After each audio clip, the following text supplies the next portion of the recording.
Hello friends, banking beast YouTube channel में आप सभी का स्वागत है। आप लोगों ने हमारा चैनल अभी तक सब्सक्राइब नहीं किया तो इसे सब्सक्राइब कर लीजिए। तो आज हम आपके लिए लेके आए हैं सर्कुलर बेस्ड सीटिंग अरेंजमेंट। तो चलिए दोस्तों, एक बार आप क्वेश्चन को अच्छे से पढ़ लीजिए, उसके बाद हम इसे सॉल्व करते हैं। तो उम्मीद है दोस्तों आप लोगों ने क्वेश्चन को अच्छे से पढ़ लिया होगा। तो चलिए अब हम अपने क्वेश्चन को बनाना स्टार्ट करते हैं। 8 person A, B, C, M, N, O, V and W are seated around a circular table। 8 लोग हैं और वो सर्कल के चारों साइड पे बैठे हैं, ठीक है। They all are different ages, उनकी अलग अलग एज है। 24, 16, 19, 30, 27, 45, 36 and 10। 4 of them are facing towards the center and rest outside the centre. उनमें से 4 लोग जो हैं वो सेंटर की तरफ फेस करते हैं और जो बाकी के 4 लोग हैं वो आउटसाइड फेस करते हैं, ठीक है। तो हम सबसे पहले एज इसमें लिख लेते हैं। जो एज दे रखी है इन्होंने 16, 19, 24, 27, 30, 36, 45 और 10। ये 8 लोगों की एज दे रखी है इन्होंने, ठीक है। अब आगे हम कंडीशन नोट करते हैं। A seat third to the left of C. A जो है वो सी के थर्ड लेफ्ट में है, ठीक है। A seat third to the left of C, ठीक है। Who is 12 year older than A. जो ए है वो सी के थर्ड लेफ्ट में बैठता है और जो सी है, C who is 12 year older than A, तो मतलब कि ए से 12 साल बड़ा है सी। ए की एज अगर x है तो सी की क्या एज होगी, x + 12। तो c = a + 12, मतलब जो भी a की एज होगी उससे 12 साल बड़ा है c। तो हम इसको ऐसे लिख सकते हैं कि c = a + 12, ठीक है। अगली line, both are facing opposite direction to each other. इन दोनों, ये जो A और C हैं, ये अपोजिट डायरेक्शन फेस करते हैं एक दूसरे से।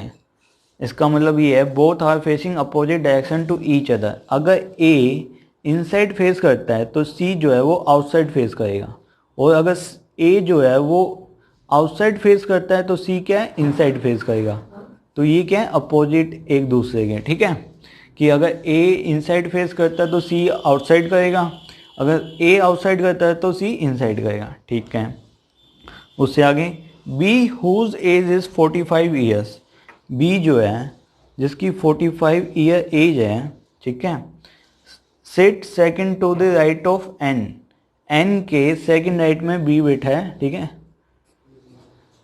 इन्होंने कहा है B whose age is 45 year sit second to the right of N। N के सेकंड राइट में है Who is facing towards the center।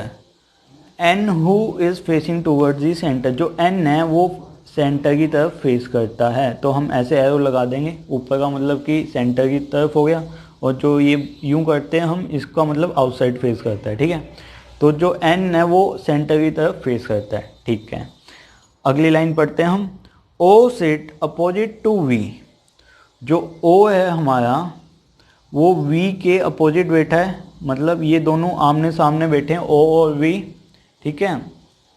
O sit opposite to V who age is 16 year old. जो V है उसकी 16 year as they रखी है हमें। And facing opposite to the centre. Centre से अपोजिट फेस करता है, मतलब कि आउटसाइड फेस करता है। तो V की डायरेक्शन भी बता दी और एज भी बता दी, और जो है O के सामने V बैठा है, ठीक है। एक बार लाइन को दोबारा पढ़ लीजिए। O sit opposite to V who age is 16 year old and facing opposite to the centre, मतलब सेंटर से अपोजिट फेस करता है, ठीक है। ये हो गया हमारा, ठीक है। ये 16 ईयर्स का है, ठीक है। उसके बाद W sit second to the left of A। जो W है, W sit second to the left of A। A के सेकंड लेफ्ट में बैठा है W। तो हम ऐसे लिख देंगे कि A के सेकंड लेफ्ट में बैठा है W। तो ये ऊपर एरो बना देंगे लेफ्ट की साइड कि A के लेफ्ट में है W। And and age difference between immediate neighbour of W is 6 year. Age difference between immediate neighbours of W is 6 year. जो W के इमीडिएट नेबर हैं, एक तो ये और एक ये दोनों जो भी हैं, इनकी जो भी एज होगी उनका डिफरेंस जो होगा, माइनस या डिफरेंस लिख लीजिए आप, डिफरेंस जो होगा वो 6 ईयर्स का होगा। ठीक है, इसने कहा है कि age difference between immediate neighbours of W is 6 year. क्या होगी? 6 ईयर होगी। ठीक है, उससे आगे B is not immediate neighbour of A and C। जो B है हमारा वो ना ही A के साथ बैठा है ना ही C के साथ बैठा है। ठीक है, B is not an immediate neighbour of A and C। ठीक है, उसके बाद next line, N is 9 year older than M। जो N है वो M से 9 साल बड़ा है। मान लो M की 10 ईयर एज है तो N की क्या हो जाएगी? 19 हो जाएगी। ठीक है, अगर M की 20 एज है तो N की हो जाएगी 29। तो इन्होंने कहा है N is 9 year older than M, तो N equal to M plus 9 हम ऐसे लिख लेंगे। ठीक है, N is 9 year older than M। M से 9 साल बड़ा है, मतलब M की एज जो भी होगी उसमें 9 प्लस करके N की एज आ जाएगी। ठीक है, उससे नेक्स्ट लाइन अब पढ़ते हैं।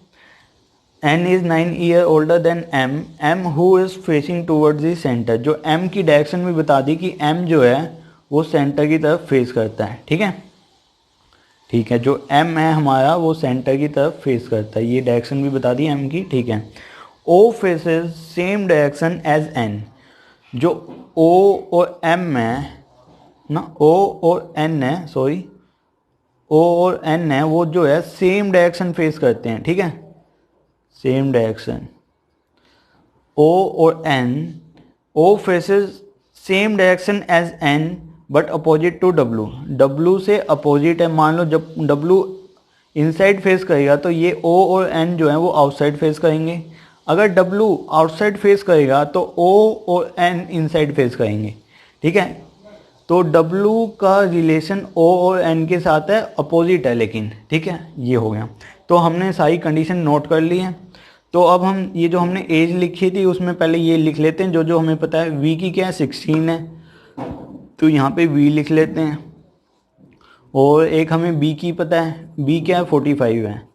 ठीक है, B यहाँ पे आ गया। अब ये देखिए कि C जो है वो किसके इक्वल है? A प्लस 12, मतलब A की जो भी एज होगी उसमें 12 प्लस करके क्या आ जाएगी? C की एज आ जाएगी। ठीक है, तो अगर हम A की 10 मानते हैं, A की अगर 10 एज मानते हैं तो उसमें 12 प्लस करेंगे तो कितना आएगा? 22 आएगा। तो 22 तो दे ही नहीं रखा। ठीक है, तो A की 10 ईयर एज नहीं हो सकती, तो ठीक है। 19 मानेंगे तो कितना आ जाएगा? 19 प्लस 12 31, 31 भी नहीं दे रखी। ठीक है, अगर A की 24 मानेंगे तो उसमें प्लस 12 करके कितना आ जाएगा? 36। हाँ, ये हो सकता है। ठीक है, A की 24 हो सकती है और C की क्या हो जाएगी? 36। अगली देखते हैं, 27 में अगर प्लस 12 करते हैं तो कितना आएगा? 39। 39 तो है ही नहीं, तो इसका मतलब एक यही केस बचा है कि A की 24 हो जाएगी और जो C है उसकी 36 एज हो जाएगी। ठीक है, तो ये वाली इक्वेशन होगी हमारी कि C equal to A plus 12, C equal to A मतलब 24 प्लस 12, 24 में 12 करेंगे तो क्या आ जाएगा? 36। ये वाली होगी, इस पर टिक लगा देते हैं।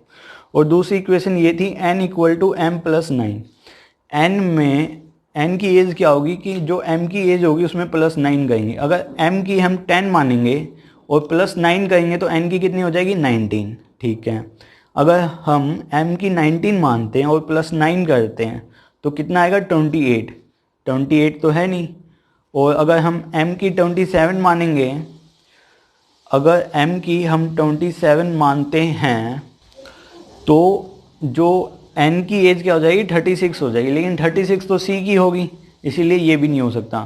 ठीक है, क्योंकि A और C की एज हमने फिक्स कर ली है, तो N की एज 36 नहीं हो सकती। तो बची यही कि M की 10 होगी, तो M प्लस 9 था हमारा, M प्लस 9 था, तो 10 प्लस 9 19, तो N की एज होगी 19। ठीक है, ये वाली भी होगी। ठीक है, अब हमारे पास 2 एज बची हैं, वो हम बाद में देखेंगे। ठीक है, अब हम बनाते हैं सर्कल। 1 2 3 4 5 6 7 8। ठीक है, ये 8 लोग बना लिए हमने सर्कल पे। अब देखते हैं हम सबसे पहले कौन सी कंडीशन उठाते हैं। अगर हम ये वाली कंडीशन उठाएंगे तो इसमें हमें पता नहीं कि ए इनसाइड फेस करता है या आउटसाइड फेस करता है। ठीक है, तो ये वाली नहीं उठा सकते। हम एक ऐसी कंडीशन उठाएंगे जिसमें हमें पता होगा कि पर्सन एक फिक्स होगा कि कहाँ फेस करता है, वो आउटसाइड करता है या इनसाइड करता है। तो अब हम ये वाली कंडीशन उठा लेते हैं जिसमें पता है कि एन जो है इनसाइड फेस करता है। एन को हम यहाँ ले लेते हैं, एन फेस करता है इनसाइड। और एन के सेकेंड राइट में कौन है, बी। एन के सेकेंड राइट में कौन है, बी, और उसकी एज है 45, तो 45 लिख लेते हैं। और एन की कितनी थी, 19, यहाँ पे 19 लिख लेते हैं। ठीक है, तो ये हो गया, ये हो गया। तो अब हमें पता है कि जो बी है, बी के इमीडिएट नेबर ना ही ए होगा ना ही सी होगा। ठीक है, तो ए सी वाली कंडीशन उठा लेते हैं अब हम। ना ही यहाँ पे ए आएगा ना ही सी आएगा, ना ही यहाँ पे ए आएगा ना ही सी आएगा, क्योंकि बी के इमीडिएट नेबर है। तो ए और सी के लिए बची ये 4 जगह। अगर ए को सी के थर्ड लेफ्ट में, तो सी को अगर हम यहाँ पे मानेंगे, सी को अगर यहाँ पे मानते हैं तो एक बार उसका आउटसाइड फेस करवा लेते हैं, क्योंकि फेस हमें पता नहीं है वो इनसाइड करता है या आउटसाइड करता है। तो अगर वो आउटसाइड फेस करेगा तो ये वाली साइड क्या हो जाएगी, राइट हो जाएगी सी की, और ये वाली लेफ्ट हो जाएगी। तो सी के थर्ड लेफ्ट में ए 1 2 3 नहीं आ सकता, तो मतलब सी आउटसाइड फेस नहीं करेगा। अब सी को इनसाइड फेस करवाते हैं। अगर सी इनसाइड फेस करेगा तो फर्स्ट सेकंड थर्ड लेफ्ट में क्या आ जाएगा, ए आ जाएगा। ठीक है, ये हो गया, एक ही हो गया। अगर हम सी को मान लो यहाँ पे मानते हैं, सी को यहाँ पे मानेंगे, एक बार इनसाइड फेस करवा लेते हैं सी को, तो फर्स्ट सेकंड थर्ड लेफ्ट यहाँ पे ए आएगा, लेकिन ए तो यहाँ पे नहीं आ सकता क्योंकि बी के साथ हो गया, तो यहाँ पे सी को नहीं मानेंगे। अगर सी को हम यहाँ पे मानते हैं इनसाइड फेस करके, तो उसका third left first second third, तो यहाँ पे तो बी है, यहाँ पे भी सी नहीं आ सकता। अब यहाँ पे देखते हैं हम, सी दोबारा यहाँ पे रखते हैं और आउटसाइड फेस करवाते हैं, तो उसका थर्ड लेफ्ट क्या होगा, नीचे की साइड लेफ्ट हो जाएगा, फर्स्ट सेकंड थर्ड। यहाँ पे ए नहीं आ सकता क्योंकि बी के इमीडिएट हो गया, तो ये वाली कंडीशन, यहाँ पे भी सी नहीं आएगा। अगर सी को यहाँ पे मान के आउटसाइड फेस करवाते हैं और फर्स्ट सेकंड थर्ड लेफ्ट लेते हैं, यहाँ पे तो एन है, तो यहाँ पे नहीं हो सकता। अब बचा ये कि हम सी को ए की जगह रख दें, तो यहाँ पे हम एक और बना लेते हैं, 1 2 3 4 5 6 7 8। ठीक है, एन को हमने यहाँ पे माना 19, और बी एन के सेकंड राइट में थी तो 45 फर्स्ट सेकंड राइट आ गया।